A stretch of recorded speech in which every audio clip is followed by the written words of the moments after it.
क्या होगा अगर जिस इंसान से आपने सबसे ज्यादा प्यार किया हो वही एक दिन आपकी नजरों में सबसे बड़ा गुनहगार बन जाए और फिर पता चले कि जिस सच पर आपने भरोसा किया था वह अधूरा था। आज की कहानी में प्यार, नफरत, बदला और एक ऐसा राज छिपा है जो सूरज और ईसा की जिंदगी हमेशा के लिए बदल देगा। सूरज और ईसा, एक समय था जब ये दोनों एक दूसरे की सबसे बड़ी ताकत थे।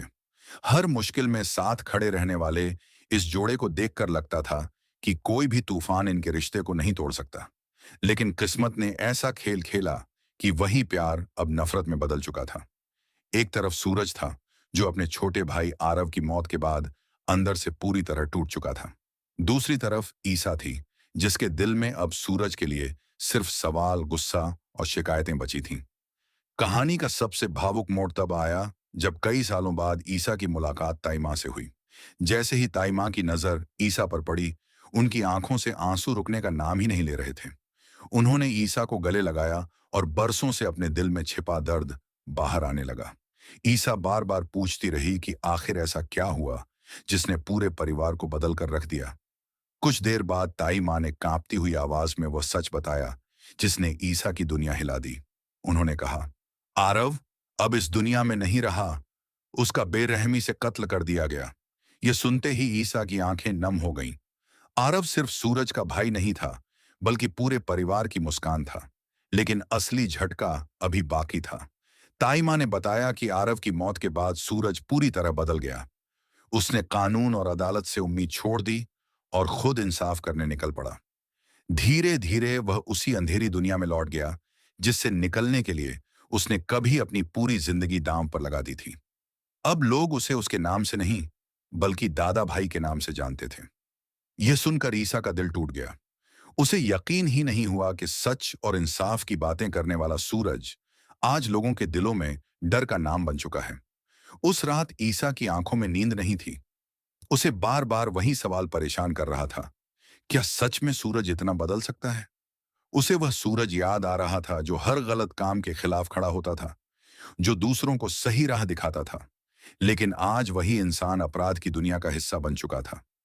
ताई माँ ने साफ कहा कि अब सूरज किसी की नहीं सुनता।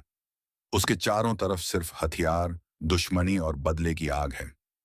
यहां तक कि ताई माँ भी उससे नफरत करने लगी थी। इन बातों ने ईसा के दिल में सूरज के लिए बचा हुआ प्यार भी धीरे धीरे खत्म कर दिया। उसने फैसला कर लिया कि अब उसका सूरज से कोई रिश्ता नहीं रहेगा। उधर सूरज की दुनिया भी पूरी तरह बदल चुकी थी। शहर की गलियों में उसका नाम सुनते ही लोग रास्ता बदल लेते थे। लोग उसे ताकतवर समझते थे, लेकिन कोई नहीं जानता था कि हर रात वह अपने भाई आरव की तस्वीर के सामने बैठकर टूट जाता था। उसके दिल में सिर्फ एक दर्द था, वह अपने भाई को बचा नहीं पाया। कुछ दिनों बाद ईसा को सूरज के बारे में नई नई बातें सुनने को मिलने लगीं। कोई कहता कि उसने बड़े अपराधियों का सफाया कर दिया, तो कोई उसे खुद सबसे बड़ा अपराधी बताता। हर नई कहानी के साथ ईसा का गुस्सा बढ़ता गया। उसे लगने लगा कि सूरज ने सिर्फ अपना रास्ता नहीं बदला, बल्कि उन सभी लोगों का भरोसा भी तोड़ दिया जिन्होंने उस पर विश्वास किया था। फिर वह दिन आया जब कई महीनों बाद सूरज और ईसा आमने सामने खड़े थे। सूरज ने जैसे ही ईसा को देखा, उसके चेहरे पर पल भर के लिए पुरानी मुस्कान लौट आई। लेकिन अगले ही पल उसने खुद को संभाल लिया। ईसा ने बिना किसी भूमिका के सीधा सवाल किया, क्या सच में तुम अब दादा भाई बन चुके हो? सूरज कुछ पल चुप रहा और फिर बोला, दुनिया मुझे जो चाहे कहे, अब मुझे फर्क नहीं पड़ता। यही जवाब ईसा के दिल में तीर की तरह चुभ गया। उसे लगा कि सूरज को अपने की पर कोई पछतावा ही नहीं है। ईसा ने साफ कह दिया, मैं उस सूरज को नहीं पहचानती जो आज मेरे सामने खड़ा है। असली सूरज तो बहुत पहले कहीं खो चुका है। सूरज की आंखों में दर्द साफ दिखाई दे रहा था, लेकिन उसने अपने आंसू छिपा लिए। उसने सिर्फ इतना कहा, जिंदगी हर इंसान को बदल देती है। ईसा ने तुरंत जवाब दिया, बदलना और गलत रास्ता चुनना दोनों अलग बातें हैं। बहस बढ़ी और ईसा वहां से चली गई। सूरज उसे जाता हुआ देखता रहा, लेकिन इस बार उसके कदम उसे रोक नहीं पाए। उस मुलाकात के बाद दोनों और दूर हो गए, लेकिन किस्मत की कहानी अभी खत्म नहीं हुई थी। कुछ समय बाद ईसा को आरव के केस से जुड़े ऐसे सबूत मिलने लगे जिन्होंने पूरी कहानी पर सवाल खड़े कर दिए। उसे एहसास हुआ कि दुनिया जिस सच को जानती है, शायद वह पूरा सच नहीं है। जांच आगे बढ़ी तो उसे महसूस हुआ कि सूरज के हर फैसले के पीछे कोई गहरी मजबूरी छिपी हुई थी। उधर सूरज भी आरव के असली कातिलों तक पहुंचने की कोशिश कर रहा था।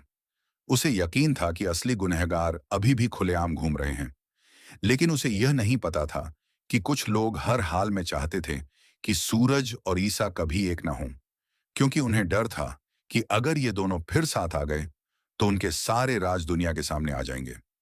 इसी दौरान ईसा को एक ऐसा सबूत मिला जिसने पहली बार उसके दिल में सूरज के लिए शक नहीं बल्कि उम्मीद जगाई। उसे लगा कि शायद उसने सूरज को पूरी तरह गलत समझ लिया। दूसरी तरफ सूरज को भी एहसास होने लगा कि बदले की आग ने उससे उसका परिवार, उसकी खुशियां और उसका प्यार सब कुछ छीन लिया है। अब कहानी ऐसे मोड़ पर पहुंच चुकी थी जहां एक तरफ नफरत थी और दूसरी तरफ छिपा हुआ सच। सबसे बड़ा सवाल अब यही है, क्या आरव की मौत का असली सच सामने आने के बाद ईसा की नफरत खत्म हो जाएगी, या सूरज फिर से वही पुराना इंसान बन पाएगा, या फिर हालात इन दोनों को हमेशा के लिए अलग कर देंगे।